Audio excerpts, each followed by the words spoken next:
Hey everybody, it's time for part 3 of the Monday Q&A, so let's do it. If I do your program on Monday, Wednesday, Friday, sounds good so far, would it be okay to go to the gym on Tuesday, Thursday to do the same full body with deload weights? Got a lot of free time, LOL. You're going to get a lot of fatigue and burnout and overuse injuries is what you're going to have. No. I've told you guys repeatedly, if you do this program, do it 3 days a week. Do you know what the number one criticism is of my novice program by every expert who's read it? I have you training too much. I disagree, but that is the biggest criticism that coaches who see the program make. They say, Jason has these kids doing too much damn work. That my 3 days a week they feel is excessive, the amount of workload I cram in there. And I've had some coaches say that they think about 1 in 4 guys is going to burn out on the program because it's too hard and they're going to have to lower the volume. So when that is what the professional criticism is, and the most negative thing said by coaches about my program, you want to add more days? I'm going to tell you not just no, but hell no. 3, that's it. No more than 3 a week. If you want to do some other training, go do some light cardio. Go in and do some stretching and some active recovery. Do band work to work on your shoulder joints and mobility work. Do stuff like that. Do not go in and lift weights, even with lighter weight. All right, next question. What tips would you give raw powerlifters for the balancing the demands of the sport with long-term health? All right, assuming if you are doing it completely natty, I'm going to say high on that list is watching your diet. Powerlifters, we love to overeat. We love to get too fat. I admit I am guilty of this sometimes. I'm guilty as charged. And a lot of us know this. I like to eat. In fact, I'm obsessive about eating because I'm a bottomless pit. I'm always hungry no matter how much I eat.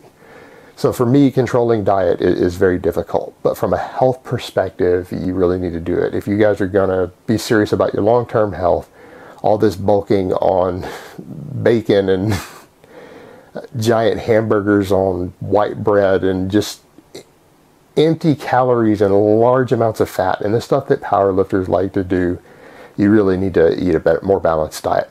A lot more fruits and vegetables, less fat, less of the refined stuff that powerlifters like to eat to bulk up. You guys know what I'm talking about. Number 2, you need to do a little bit of cardio. I know that's a curse word in the powerlifting world. You need to do some cardio. You need it for your heart health. You need it for your overall longevity and your health. You need to do prehab work to keep injuries away. Listen to your body. Pay attention to connective tissue. Make sure your form is always good. Now that goes out the window sometimes at meet time, but in training your form and technique should be good. You need to listen to your body, and when you have connective tissue inflammation, you need to take deload so that you're not ripping stuff, because injuries are not good for your long-term health. Now, for the guys using gear, you guys know not to use the more toxic drugs. If you care about your long-term health, you don't use tons of orals. If you use orals, you need to limit them to reasonable time periods. I know there are 20-week studies that show that people who don't drink alcohol don't get elevated liver enzymes on anadrol. At least not alarmingly elevated. But that doesn't mean you should be running it for 20 weeks. And if you're using orals, and powerlifters, a lot of powerlifters love to drink, no alcohol. There are plenty of studies showing that. You do not combine even moderate drinking with oral steroids. If you do, you're stupid and you're not looking at the research. It's a very bad idea. If you care about your health, don't use Tren. If you've ever taken Tren and seen your blood work, you know that it's not good for you. And then also on that list, don't use insulin. If you really want to live a long time and have good health as a powerlifter, and you're an enhanced powerlifter already, don't go pinning a bunch of high doses of insulin. Because you know that's going to shorten your lifespan. You know it's going to potentially put you at a higher risk for a lot more diseases later in life than the anabolics are.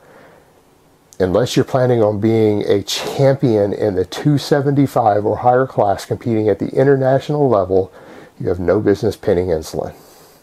So those are my tips there. All right, next question. What is the best replacement for bent over rows? Can't do them due to a lower back injury, and what would you recommend if a person can't do squats, deadlifts due to the same issue? Fortunately, I'm able to do them, but curious to hear your opinion. Someone who can't deadlift, you're screwed. There is no replacement. As far as the squat, belt squats. If you've got a back injury you're recovering from, there are ways to do belt squats. You can get up on a pair of boxes to do it, or some of those step-up stands, and you hang a chain and weights around your waist. Find a good dipping belt and you can do belt squats. Now obviously you're going to be limited on the weight you can do, but it will certainly replicate a lot of the benefits of the squat without the stress on your back. So you can replicate it close enough there in the meantime. And then even though I don't always like dumbbell rows, I do not think they're an ideal replacement. I think a one-arm dumbbell row where you're supported on a bench, but it's no strain on your lower back, can work until your lower back is properly rehabbed. So belt squats and one-arm dumbbell rows. All right, guys, that's really all I have to say on that today. I hope it has been informative, and I will talk to you guys next time in part 4.